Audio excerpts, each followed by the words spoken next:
Have you heard the phrase, the rich keep getting richer, and the poor are getting poorer? Well, it's not just a phrase. Unfortunately, it's the truth.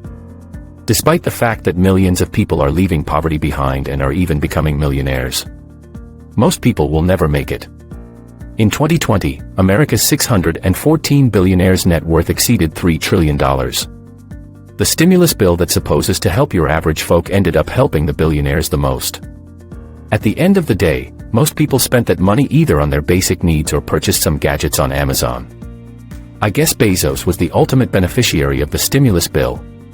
Even though he has stepped down as the CEO of Amazon, he is still the biggest individual shareholder. But the question that I want to focus on in this video is, how do you get out of poverty? What if you are born into a poor family? It's not your fault. What do you do? How exactly do you build wealth and become financially free? We will answer all of these questions and many more. Hello viewers, Steven here, and I welcome you to this channel where we talk about investing, business, and finance. If you are new here, welcome, and why not hit that subscribe button and join our community. And as always guys, give this video a thumbs up for that YouTube algorithm. Now, let's get into it. Number 1. Understand that no one is going to help you except yourself. It's great when there is someone who can help you. Either it's the government or your parents, but the reality is no one really cares about you except yourself. Of course, your parents want you to have a better life. However, they don't always have the ability to provide you with that opportunity, and if they have grown up in a poor family, it's very unlikely that they can give you good financial advice. Otherwise, they would have gotten out of that position long ago. If you talk to people who are struggling financially, they will always blame someone, especially the government who's supposed to take care of them. I am not saying that the government shouldn't take care of you, but if you rely on outside factors, you will have to wait for a long time. You have to make it crystal clear to yourself that no one can help you as much as you can help yourself. That's the first step to making any meaningful change. Number 2. Don't settle for a low-paying job. I am not against getting a job. In fact, getting a low-paying job when you are a teenager is a perfect opportunity to teach yourself the basics of business and money and learn how to be responsible with money. However, a low-paying job is a trap that most people get into and never leave. When you grow up poor, every penny matters, every dollar makes a difference, and you grow up with very few needs and wants. Everything you want can be fulfilled with a few $1,000s. All you want is a proper roof over your head, some good food, and gadgets that everyone else around has. So when you get that first job as a teenager, it provides you with enough income to fulfill those needs, but in return, you have to give up most of your time. So you get to a position where you just work the entire day on a job that doesn't provide you with skills to increase your income year after year, but at the same time fills your basic needs at least, so you get trapped in that job. A low-paying job gives you instant gratification but very little reward in the long run. You can quickly earn enough to be able to take a car on credit, get the latest iPhone and start going out with friends. But, at the same time, it won't give you the luxury of free time to work on yourself and make your time worth far more valuable in the long run. Hence, you have to teach yourself how to delay gratification. The best way to do that is to start going to the gym. You have to buy assets that generate income over time. It could be anything from real estate to stocks to bonds, or a business that can function with minimal management. A $200,000 house can be rented for $2,000 a month, for example, or $24,000 a year. So, for you to become financially free, you need at least to purchase 2 properties that will provide you with a rental income of $48,000. That's just one way to do it. There are a million other ways. You can take a mortgage, for example, and let your tenants pay the mortgage and have a small cash flow with every property. Or you can consider the stock market, where you can expect a 10% rate of return in the long run.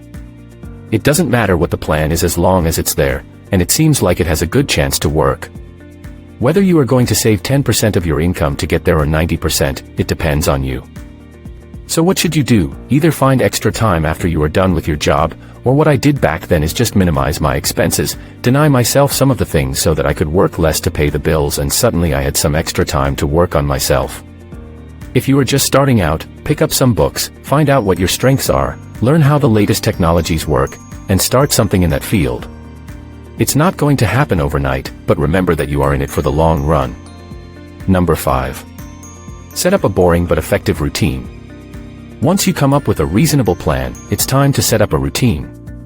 Forget about having adventures every single day. You can't be productive if you don't have a routine. That life you see on Instagram is nonsense. Trust me, everyone who makes real money almost never lives like that.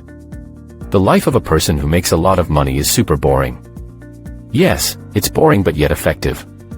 You wake up every day at the same time, do the same thing, over and over and over a long period of time, which could be years, and you achieve meaningful progress. Remember the example of the gym. Building a great body is a result of going to the gym every day and repeating the same exercises. Yeah, sometimes you try new equipment, but overall you do pretty much the same thing. You train your chest, back, biceps, and shoulders at least once a week. After 2 or 3 years of hitting the gym 3 to 4 times at least a week, you start to see the fruits of your hard work. That's how everything works in life, including wealth. So don't feel miserable when you scroll through your Instagram feed. Just focus on what you are good at. Understand that no one is going to help you except yourself. It's great when there is someone who can help you. Either it's the government or your parents, but the reality is no one really cares about you except yourself. Of course, your parents want you to have a better life. However, they don't always have the ability to provide you with that opportunity, and if they have grown up in a poor family, it's very unlikely that they can give you good financial advice. Otherwise, they would have gotten out of that position long ago. If you talk to people who are struggling financially, they will always blame someone, especially the government who's supposed to take care of them. I am not saying that the government shouldn't take care of you, but if you rely on outside factors, you will have to wait for a long time. You have to make it crystal clear to yourself that no one can help you as much as you can help yourself. That's the first step to making any meaningful change. We don't choose how we are born. Some of us are lucky to be born rich, while others aren't fortunate.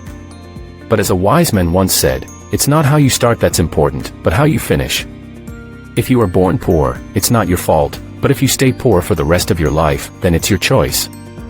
Of course, circumstances change from country to country.